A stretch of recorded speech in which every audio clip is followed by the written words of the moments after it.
अनशन पर थे और उन्होंने अपना देह त्याग दिया। असल बात यह है जानने वाली कि यह उत्सर्ग जैसी चीज तो हमें लगती है, मतलब हम सामान्य जनों को, श्रावकों को लगती है, पर क्या मुनिराजों को वह उत्सर्ग लगते हैं?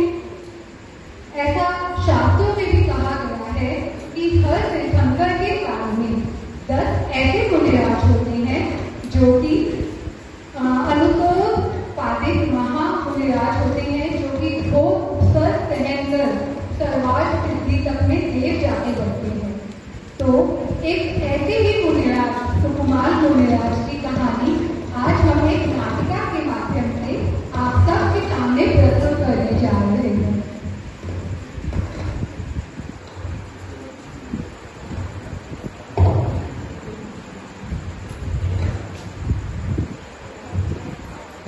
उज्जैन नगर में एक सेठ और सेठानी रहते थे। वह दोनों बहुत ही धर्मनिष्ठ थे और धनवान भी थे। एक बार उज्जैन नगर में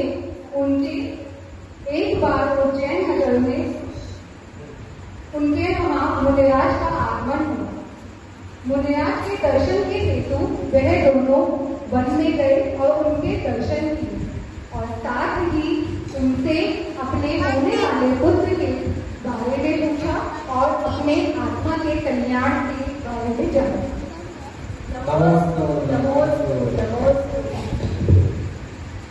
हे गुरुदेव, कृपया कर आप मुझे मेरे और मेरे परिवार के भविष्य के बारे में बता सकते हैं कि क्या हम हमारा आत्मा कल्याण कर पाएंगे?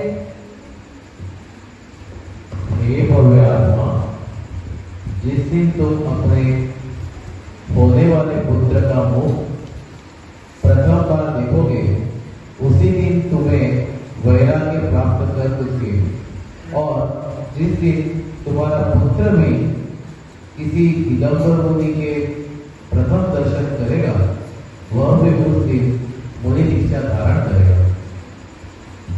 यह बात सुन सेठ तो बहुत आनंदित हुए, पर सेठानी चिंता में पड़ गई। कुछ समय पश्चात उन्हें एक बहुत सुंदर पुत्र रत्न की प्राप्ति होती है।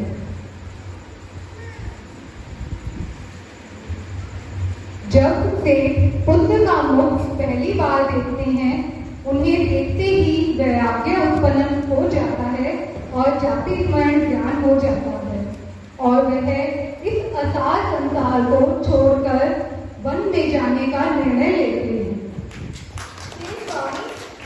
ऐसा ना करें, अभी तो हमारा पुत्र बहुत छोटा है।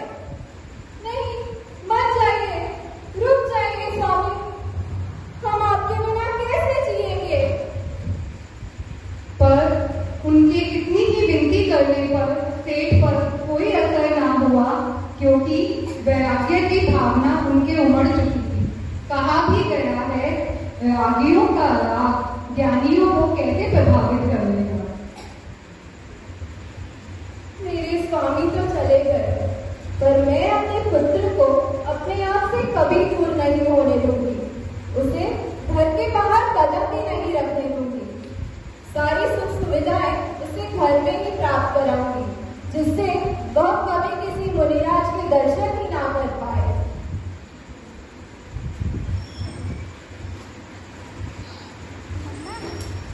ऐसा है यह मोह, व्यक्ति को धर्म से ही विमुख कर देता है।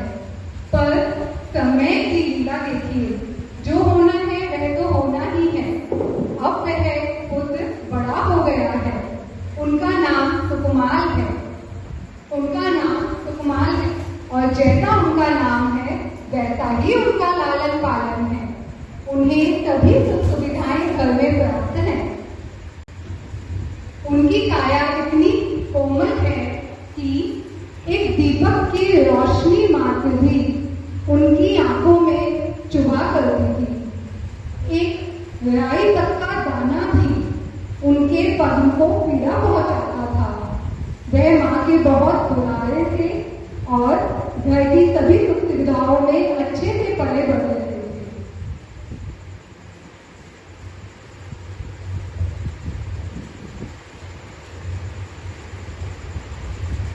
एक समय उनके नगर में मुनिराज गणधराचार्य का चतुर्मास हुआ। उस चतुर्मास के दौरान उनको अंतिम दिवस पर यह ज्ञात हुआ कि सुकुमार मुनि की तो बस सिर्फ 3 दिवस की आयु शेष है।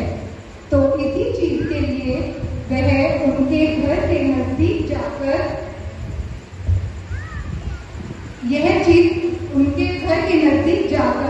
ऊंची ऊंची आवाज में नमोकार मंत्र का जाप करने लगे।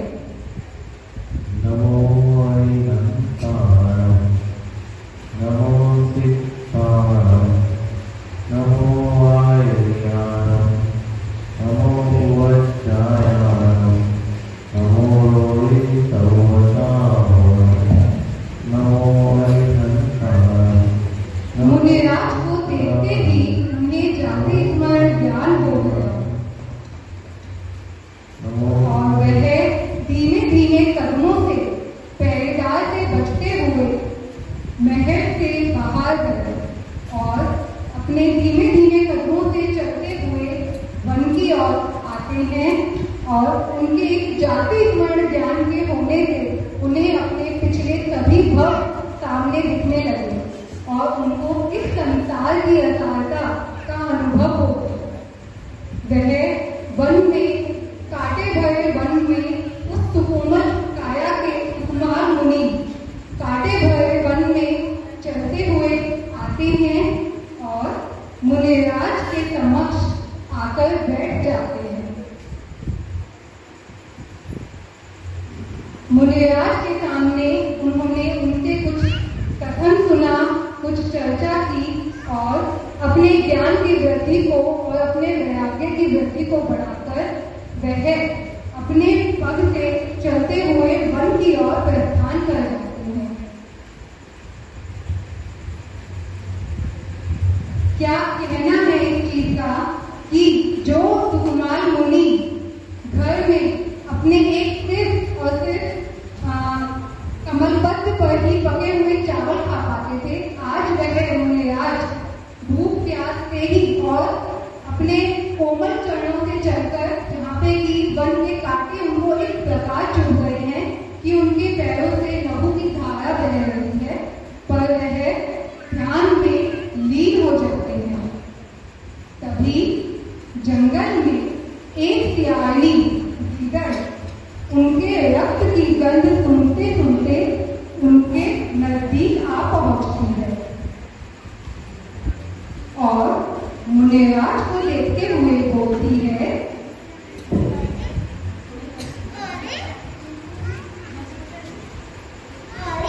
ये तो पिछले बहू का मेरा फीवर था, फोन से मुझे रात मारी थी।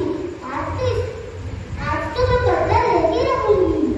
अरे यह तो इनके पिछले भक्त का देवर है जिसका वो आज बदला लेंगी और वह उस बदले की आग में आज उनका भक्षण शुरू करती है और 3 दिन तक अपने नाखूनों से उनको नोचती रहती है, उनका भक्षण करती रहती है। पर धन्य है ऐसे मुनिराज जो एक क्षण के लिए भी अपनी साधना से विचलित नहीं होते और ध्यान में अपनी आत्मा में ही लीन रहते हैं।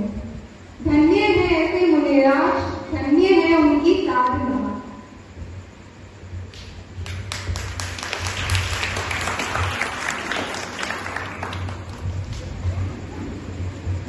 खायचे तो